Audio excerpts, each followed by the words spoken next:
പിണറായി സർക്കാരിന് വെള്ളാപ്പള്ളിയും സുകുമാരൻ നായരും നൽകുന്ന പിന്തുണ ധൃതരാഷ്ട്രാലിംഗനമായി മാറുമെന്ന ആശങ്കയിലാണിപ്പോൾ ഇടതുപക്ഷ അണികളുള്ളത്.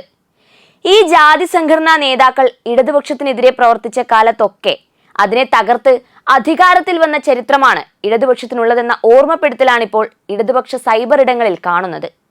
സമദൂരം എന്ന നിലപാട് നിരന്തരം പറയുകയും അതേസമയം തന്നെ UDF-നെയും BJP-യെയും സഹായിക്കുന്ന നിലപാടുമാണ് NSS general secretary Sukumaran Nair മുൻപ് സ്വീകരിച്ചിരുന്നത്. വെള്ളാപ്പള്ളി നടേശനാകട്ടെ മകൻ തുഷാർ വെള്ളാപ്പള്ളിയെ BJP മുന്നണിയിൽ നിർത്തിയാണ് ഇടതുപക്ഷ പ്രേമം പ്രകടിപ്പിക്കുന്നത്. ആഗോള അയ്യപ്പ സംഗമ വേദിയിലെത്തി മുഖ്യമന്ത്രിയെ അയ്യപ്പ വിശ്വാസിയായി ചിത്രീകരിച്ച് പ്രസംഗിച്ച അതേ വെള്ളാപ്പള്ളി തന്നെയാണ് ഇപ്പോൾ BJP കണ്ണുരുട്ടിയപ്പോൾ ഹിന്ദു ഐക്യവേദിയെയും RSS-നെയും പ്രകീർത്തിച്ച് രംഗത്ത് വന്നിരിക്കുന്നത്. ഹിന്ദു ഐക്യവേദി നടത്തിയ ശബരിമല സംരക്ഷണ സംഗമത്തിൽ പങ്കെടുത്ത ആൾക്കൂട്ടം പന്തൽ മുഴുവൻ നിറഞ്ഞു കവിഞ്ഞതായി പറഞ്ഞ വെള്ളാപ്പള്ളി നടേശൻ ആ പന്തലും ദേവസ്വം ബോർഡ് സംഘടിപ്പിച്ച ആഗോള അയ്യപ്പ സംഗമത്തിന്റെ പന്തലും തമ്മിൽ ആടും ആനയും തമ്മിലുള്ള വ്യത്യാസമുണ്ടെന്നാണ് അഭിപ്രായപ്പെട്ടിരിക്കുന്നത്. സർക്കാർ മിഷനറി ഒന്നുമില്ലാതെ ഹിന്ദു ഐക്യവേദിക്ക് ഇത്രയും ആളുകളെ അവിടെ സമ്മേളിപ്പിക്കാൻ സാധിച്ചതിനെയും അദ്ദേഹം പ്രത്യേകം അഭിനന്ദിച്ചിട്ടുണ്ട്. കേന്ദ്ര ഏജൻസികളുടെ പിടിയിൽ നിന്നും രക്ഷപ്പെടാൻ മകന്റെ പാർട്ടിയായ BDJS-നെ NDA ഘടകകക്ഷിയാക്കി മാറ്റിയ വെള്ളാപ്പള്ളി നടേശൻ മൈക്രോ ഫിനാൻസ് കേസിലെ നടപടിയിൽ നിന്നും രക്ഷപ്പെടാനാണ് പിണറായി സർക്കാരിനൊപ്പം കൂടിയിരിക്കുന്നത്. ഇതിനെ അവസരവാദപരമായ നിലപാട് മാത്രമായി കാണുന്ന ഇടതുപക്ഷ നേതാക്കളും ജാഗ്രതയോടുകൂടിയാണ് കാര്യങ്ങൾ ഇപ്പോൾ വീക്ഷിക്കുന്നത്. പിണറായി വിജയൻ അയ്യപ്പ ഭക്തനാണെന്ന വെള്ളാപ്പള്ളിയുടെ പ്രസ്താവനയോട് പ്രതികരിച്ച് CPM നേതാക്കൾ പരസ്യമായി തന്നെ രംഗത്ത് വന്നതും അതുകൊണ്ടാണ്. പിണറായി വിജയൻ വൈരുദ്ധ്യാത്മക ഭൗതികവാദിയാണെന്നും വെള്ളാപ്പള്ളി നടേശൻ പറഞ്ഞത് സ്വന്തം അഭിപ്രായം മാത്രമാണെന്നുമാണ് CPM നേതൃത്വം പറയുന്നത്. പിണറായി വിജയൻ കേവല ഭൗതികവാദിയല്ല, വൈരുദ്ധ്യാത്മക ഭൗതികവാദി തന്നെയാണെന്ന് തറപ്പിച്ച് പറഞ്ഞ മുൻ മന്ത്രി AK ബാലൻ പ്രസവ വാർഡിന്റെ മുമ്പിൽ ഇവിടെ പ്രസവം സ്ത്രീകൾക്ക് മാത്രമെന്ന് പ്രത്യേകം എഴുതി വെക്കേണ്ട ആവശ്യമില്ലെന്നാണ് വെള്ളാപ്പള്ളിക്ക് മറുപടി നൽകിയിരിക്കുന്നത്.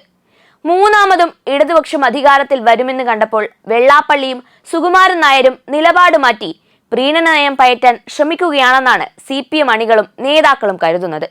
വെള്ളാപ്പള്ളിയുടെയും സുകുമാരൻ നായരുടെയും പിന്നിൽ അണിനിരക്കുന്നവരല്ല ആ സമുദായത്തിലെ ബഹുഭൂരിപക്ഷവും എന്ന് കൃത്യമായി അറിയാവുന്ന CPM നേതാക്കൾ ഇതൊന്നും തന്നെ മുഖവിലക്കെടുക്കാതെ മുന്നോട്ടു പോകാൻ തന്നെയാണ് കീഴ്ഘടകങ്ങൾക്ക് നിർദ്ദേശം നൽകിയിരിക്കുന്നത്. അതേസമയം വെള്ളാപ്പള്ളിയോടും സുകുമാരൻ നായരോടും എതിർപ്പുള്ള ആ സമുദായങ്ങളിലെ മഹാഭൂരിപക്ഷവും ഈ നേതാക്കളുടെ മാറിയ നിലപാടിൽ പ്രതിഷേധിച്ച് തങ്ങളെ പിന്തുണയ്ക്കുമെന്ന പ്രതീക്ഷയിലാണ് കോൺഗ്രസും BJP-യും ഇപ്പോഴുള്ളത്. തദ്ദേശ തിരഞ്ഞെടുപ്പ് നവംബർ അവസാനമോ ഡിസംബർ ആദ്യവാരമോ നടക്കുമെന്ന് സംസ്ഥാന തിരഞ്ഞെടുപ്പ് കമ്മീഷൻ തന്നെ വ്യക്തമാക്കിയതോടെ എല്ലാ രാഷ്ട്രീയ പാർട്ടികളും ഇപ്പോൾ ഉഷാറായിട്ടുണ്ട്.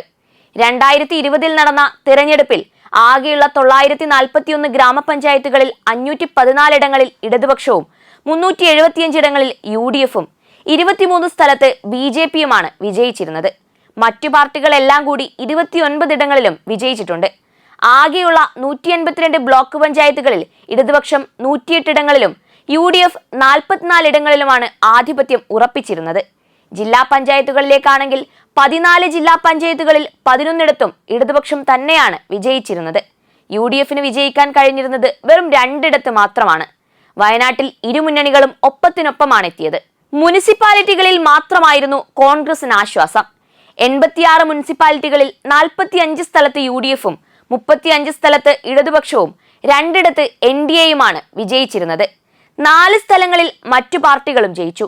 കോർപ്പറേഷനുകളിൽ 5 എണ്ണം ഇടതുപക്ഷവും 1 UDF-ഉമാണ് സ്വന്തമാക്കിയത്. ഭരണ തുടർച്ച ലക്ഷ്യമിട്ടിറങ്ങുന്ന ഇടതുപക്ഷത്തെ സംബന്ധിച്ചിടത്തോളം തദ്ദേശ തെരഞ്ഞെടുപ്പിൽ മിന്നും വിജയം അനിവാര്യമാണ്. തദ്ദേശ തെരഞ്ഞെടുപ്പിൽ കാലിടറിയാൽ മൂന്നാം ഊഴം എന്ന ഇടതുപക്ഷ സ്വപ്നമാണ് അതോടെ തകരുക. താഴെ തട്ടുമുതലുള്ള ശക്തമായ സംഘടനാ സംവിധാനമാണ് ഇടതുപക്ഷത്തിന്റെ പ്രധാന കരുത്ത്. നിയമസഭാ തെരഞ്ഞെടുപ്പിൽ തിരിച്ചു വരാൻ UDF-നും പഞ്ചായത്ത് തെരഞ്ഞെടുപ്പിൽ നേട്ടമുണ്ടാക്കേണ്ടത് അനിവാര്യമാണ്. തദ്ദേശ തിരഞ്ഞെടുപ്പിൽ തകർന്നടിഞ്ഞാൽ മുസ്ലിം ലീഗ് ഉൾപ്പെടെയുള്ള ഘടകകക്ഷികൾ ഇടതുപക്ഷത്തേക്ക് പോകുമോ എന്ന ഭയവും കോൺഗ്രസ് നേതൃത്വത്തിനുണ്ട്. 2 മുന്നണികൾക്കുമിടയിൽ ശക്തി തെളിയിക്കാൻ BJP-യും ശക്തമായി തന്നെ രംഗത്തുണ്ട്. തിരുവനന്തപുരം, തൃശൂർ കോർപ്പറേഷനുകൾ പിടിക്കാൻ BJP-യും ശ്രമം നടത്തുന്നുണ്ട്. ഡിസംബർ 20-ന് മുൻപ് മട്ടന്നൂർ ഒഴികെ എല്ലായിടത്തും പുതിയ ഭരണസമിതി അധികാരത്തിൽ വരേണ്ടതുണ്ട്. അതുകൊണ്ടുതന്നെ സംഘടനാശേഷി പരമാവധി ഉപയോഗിച്ച് എല്ലാ പ്രധാന പാർട്ടികളും കളത്തിലിറങ്ങിക്കഴിഞ്ഞു. തദ്ദേശ തിരഞ്ഞെടുപ്പിൽ തിരിച്ചടി ലഭിച്ചാൽ BJP സംസ്ഥാന അധ്യക്ഷ സ്ഥാനത്ത് നിന്നും രാജീവ് ചന്ദ്രശേഖരെ നീക്കാൻ സാധ്യതയുണ്ട്. ഇതേ സാഹചര്യം കോൺഗ്രസിലുമുണ്ടാകും. KPCC അധ്യക്ഷൻ സണ്ണി ജോസഫ് ഉൾപ്പെടെ KPCC നേതൃത്വമാകും വലിയ പരാജയമുണ്ടായാൽ തെറിക്കുക. പ്രതിപക്ഷ നേതാവ് VD സതീശന്റെ കസേരയും അതോടെ ഇളകും. ഇനി ഇടതുപക്ഷത്തിനാണ് തിരിച്ചടി ലഭിക്കുകയെങ്കിൽ 2026 നിയമസഭാ തെരഞ്ഞെടുപ്പിൽ പിണറായി വിജയൻ മത്സരിക്കാനുള്ള സാധ്യതയാണ് അടയുക. നിയമസഭാ തെരഞ്ഞെടുപ്പിൽ UDFന് ഭരണം ലഭിക്കുന്ന കാലങ്ങളിൽ പോലും തദ്ദേശ തെരഞ്ഞെടുപ്പുകളിൽ വൻ വിജയം നേടിയ ചരിത്രമാണ് ഇടതുപക്ഷത്തിനുള്ളത്. അതുകൊണ്ടുതന്നെ അപ്രതീക്ഷിത തിരിച്ചടി സംഭവിച്ചാൽ അതിനെ ഗൗരവമായി കാണാൻ CPM നേതൃത്വവും നിർബന്ധിതമാകും. അതേസമയം പാർട്ടി അണികളിലും അനുഭാവികളിലും അതൃപ്തി പടരുന്ന സാഹചര്യം ഒഴിവാക്കാൻ വെള്ളാപ്പള്ളിയോടും സുകുമാരൻ നായരോടും മുഖ്യമന്ത്രി ഉൾപ്പെടെയുള്ളവർ അകലം പാലിക്കണമെന്ന ആവശ്യം CPMൽ ഇപ്പോൾ ശക്തിപ്പെട്ടിട്ടുണ്ട്.